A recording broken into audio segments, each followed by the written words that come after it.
Biz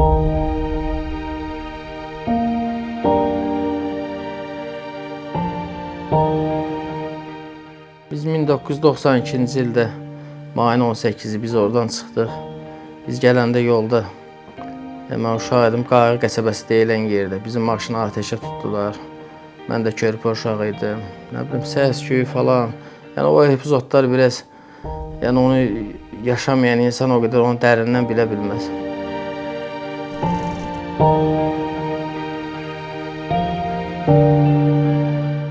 Erməni vandallarının ucbatından körpəliyimizi itirdik. Uşaqlığımı əlimdən aldı. Qardaşımın gəncliyin, atamın, anamın o yaşlılığın əlindən aldı. Mənəvi çox bizə zərbə oldu.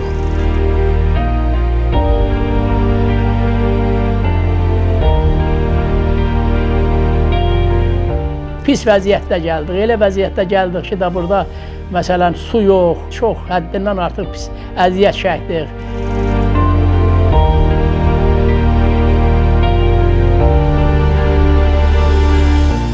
Bizi yerimizdən, yurdumuzdan eləyiblər. Oğlum gəlib, bizi gətirib quru düz. Nə bir tikili yoxdur, nə heç zad, elə belə quru düzə gəlmişik. Oğlum bu vaqonu alıb, Siftə, bu qaçqınlıqdan gələndə evimiz bu olubdu. Burada yaşamışıq.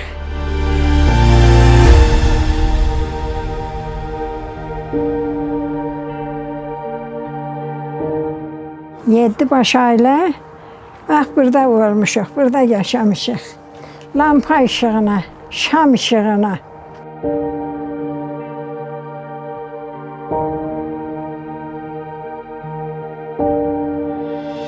Bir 5-6 aydan sonra o evi tikdik. Torpağı verdilər, evdə tikdik, elədik. Elə bu qaydada yaşadıq. Amma nə qədər burada yaxşı yaşasaq da, neynəsək da, məsələn, elə bizim o dağ niskili bizim ürəyimizdədir.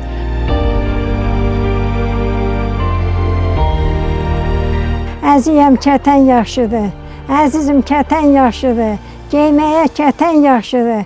Qürbət el cənnət olsa da, yenə də ölməyə vətən yaxşıdır.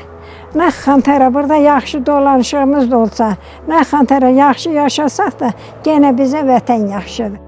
Ona görə də prezidentimiz sağ olsun, torpaqları aldı. Allah qazilərimizə də can sağlığı versin, şəhidlərimizə rəhmət eləsin.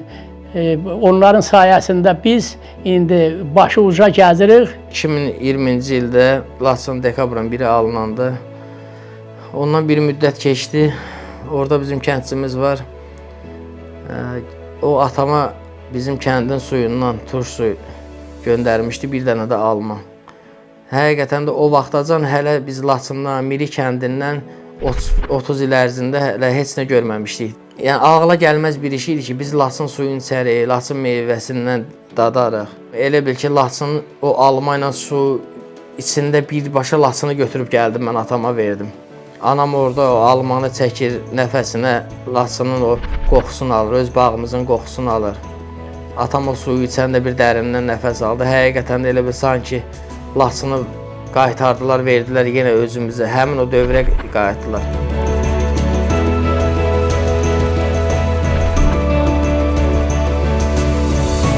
Mən çox cəhd eləyirdim, çox istəyirdim gedəm öz torpaqlarımızı görəm. Axır qismət oldu, mən getdim. Həmin o evimizi mən İçəri girəndə, inan Allaha, mənim ayaqlarım, dizlərim çökdü yerə. Baxmayaraq ki, mən orada 9 yaşından çıxmışam. Amma orada mənim xatirələrim çox idi. Çünki o həyətdə, o pilləkəndə, o evdə, yəni insanın doğulduğu yer, insana elə həm vətəndir, həm anadır, hər bir şeydir. Yəni mən 31 il onun həsrətini çəkirdim ki, mən gedəm görəm o uşaqlıq, körpəlikdə ki, necə böyümüşəm. Yəni baxdım, dağılmış evimiz, körpəlikdən bir xatirə qalmayıb, boş divarlar qalıb. 5 gün orada qaldıq, orada ziyarət elədik o məhləni. Özüm, məsələn, tikdirdiyim evlərə getdik, o qapısında qurban kəsdik.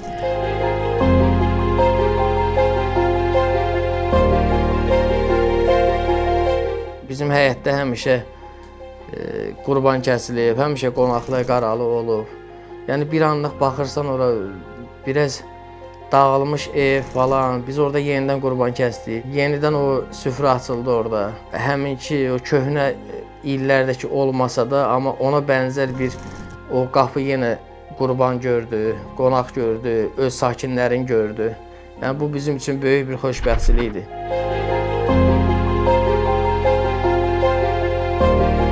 Orada biz çörəkxana deyirdik. Anam orada həmişə çörək bişirərdi. Həmin o ev bizim çörəkxana idi. Mən getdim oraya, baxdım həqiqətən çox kədərləndim. Apardım anamı, elə özü də ziyarət elədi, özü çörək bişirdiyi yeri. Nə bilim, xatirələr canlandı bir anlıq gözünün qarşısında.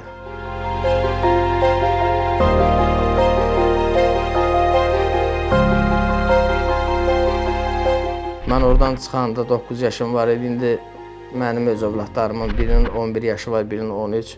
Və əsasən də mənə ən çox qürur verici iki hiss oldu ki, bu yaşlı insanları aparmaq olar və gələcək bu nəsili, öz övladlarımı aparıb o ata-baba yurdunu göstərmək. Və mən onunla çox qürur duydum ki, həqiqətən də bu uşaqlar günü bu gündə elə Laçın deyərək durublar ki, gedək ora, orada yaşayaq. Yəni bu yaşda uşaqların ora can atmağı bizim üçün böyük bir şərəfdir.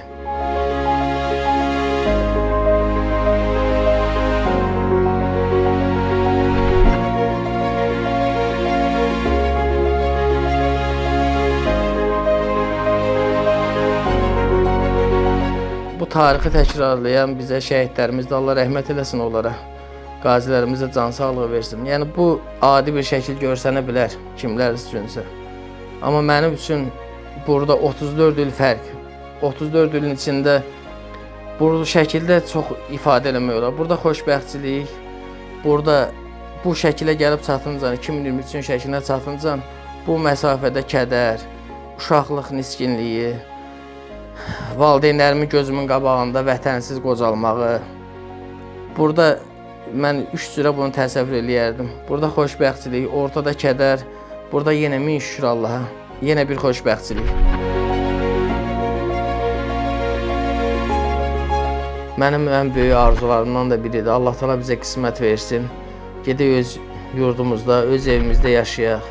Bundan sonraki nəsil həmin o köklü ata-baba yurdumuzu yenidən davamçısı olsunlar, yenidən həmin o evi bərpa eləsinlər və bundan sonraki ömrümüzü mən orada arzu edirəm ki, orada keçirdik.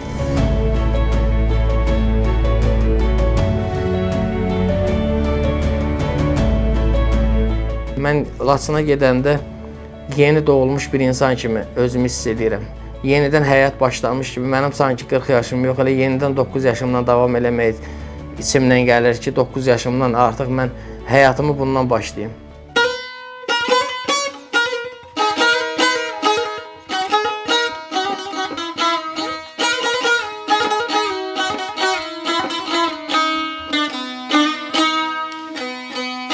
Yəni Laçın bizim üçün yaşayışdır, yeni günəşdir. Laçın bizim üçün yeni doğuşdur. Laçın bizim üçün həqiqətən mənəvi və hər tərəfli bir Laçındır bizim üçün.